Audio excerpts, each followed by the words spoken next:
તાંદરજા વિસ્તારમાં પત્ની સાથે રહેતા 32 વર્ષીય યુવકની હત્યા તેની પત્નીએ પ્રેમી સાથે મળીને કરી હોવાનો ઘટસ્ફોટ થયો છે। 18મી નવેમ્બરે ઇરશાદ વણઝારા નામના યુવકનું શંકાસ્પદ મૃત્યુ થયા બાદ આ મૃત્યુ સામાન્ય મૃત્યુ ગણી તેની દફનવિધિ કરી નાખવામાં આવી હતી, પરંતુ મૃતકના પરિવારજનોને મૃત્યુને લઈને શંકા થતાં 5 દિવસ બાદ ઇરશાદનો મૃતદેહ બહાર કાઢી પોસ્ટમોર્ટમ અર્થે ખસેડવામાં આવ્યો હતો।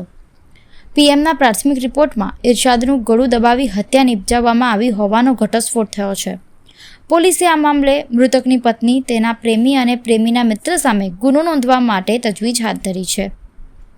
ડીસીપી મંજીતા વણઝારાએ આ મામલે જણાવ્યું હતું કે યુવકના મૃતદેહના પીએમના પ્રાથમિક રિપોર્ટમાં તેનું ગળું દબાવીને હત્યા કરવામાં આવી હોવાનું ખુલ્યું છે। પત્નીએ તેના પ્રેમી અને પ્રેમીના મિત્રની મદદથી પતિની હત્યા કરી હતી।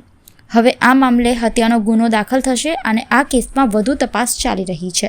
જેપી રોડ પોલીસ સ્ટેશનની અંદર અમારી પાસે પ્રારંભિક એવી માહિતી આવેલી હતી કે જે ફરિયાદી છે ઇમ્તિયાઝભાઈ બંજારા એ જે મૃતક છે એના મોટા ભાઈ હતા અને એમના નાનો ભાઈ જે મૃતક ઇરશાદ એ મરી ગયો છે એના બાબતે અમને જાણ કરેલ અને ત્યારબાદ અમે લોકો શરૂઆતમાં જાણવાજોગ દાખલ કરી હતી। જાણવાજોગના આધારે અમે લોકોએ પોસ્ટમોર્ટમ રિપોર્ટના આધારે ગુના દાખલ કરવાની પ્રક્રિયા ચાલુ કરી છે।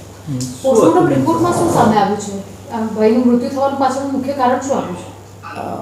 પરિવારજનોને એટલે કે આ જે મૃતક છે ઇરશાદ એના મોટા ભાઈને શંકા ગયેલી કે એનો નાનો ભાઈ છે જે મૃતક એ 30-32 વર્ષની ઉંમરનો છે અને એવું એને શારીરિક કોઈ તકલીફ નહોતી, તો અચાનક આવું હાર્ટ એટેકનું મૃત્યુ કેવી રીતે થયું તે બાબતે શંકાને ઉપજાવતા એણે એની પત્નીની એટલે કે જે મૃતક છે એની વાઈફ ગુલબાનો એનું વર્તન પણ જોતાં શંકા જતાં એને મોટા ભાઈએ અમારી પાસે આવીને આ અંગે જાણ કરી કે આ મૃત્યુ કુદરતી નથી મૃત્યુ, પરંતુ અમને આ શંકા છે। રિપોર્ટ શું કહે છે પીએમ રિપોર્ટ? આ બાબતે શરૂઆતમાં કાર્યવાહીમાં પોલીસે જાણવાજોગ દાખલ કરી હતી, એના આધારે પછી એસડીએમ અને મામલતદાર રૂબરૂ આ જે કબ્રસ્તાન હતું એની અંદરથી એને આ મૃતદેહ કાઢવામાં આવેલો હતો। મૃતદેહ કાઢી અને પેનલ ડૉક્ટર દ્વારા આનું પીએમ થયેલું।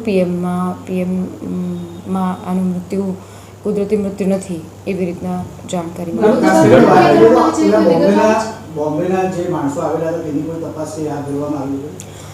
હા, આ મૃત્યુ કેવી રીતે થયું છે એના શું કારણો છે પ્રારંભિક પીએમની રિપોર્ટ આવેલો છે।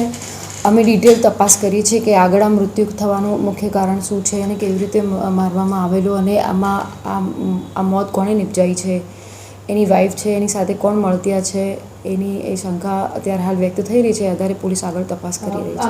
મૃતકની પત્નીની અત્યારે પ્રારંભિક પૂછપરછની અંદર એને કબૂલ્યું છે ખરું કે? હા, એની પ્રારંભિક પૂછપરછમાં એ કહી રહી છે કે એને એના પ્રેમી સાથે મળીને એના પતિની હત્યા કરી એવાનો પ્રયત્ન કર્યો છે। બેન, ગેરની ગોળી કંઈ આપીને પછી આ કૃત્ય આચર્યું છે, સાચી વાત છે એવું કંઈ કબૂલાત? હા, એ આગળ તપાસમાં અમે લોકો તપાસ કરી રહ્યા છે કે એને આ મૃત્યુ નિપજાવવા માટે એણે કયા સ્ટેપ કરેલા છે, કેવી રીતે એને માર્યો છે, ગળે ફાંસો આપ્યો હતો કે અત્યારે કોઈ દવા આપી છે કે એ તપાસનો વિષય છે। અત્યારે કેટલા આરોપીઓને આપણે અટક કરી છે ધરપકડ? અત્યારે હાલ જે એની પત્ની છે ગુલબાનો એને અમે લોકોએ એની અટક કરવાની કાર્યવાહી ચાલુ કરી છે।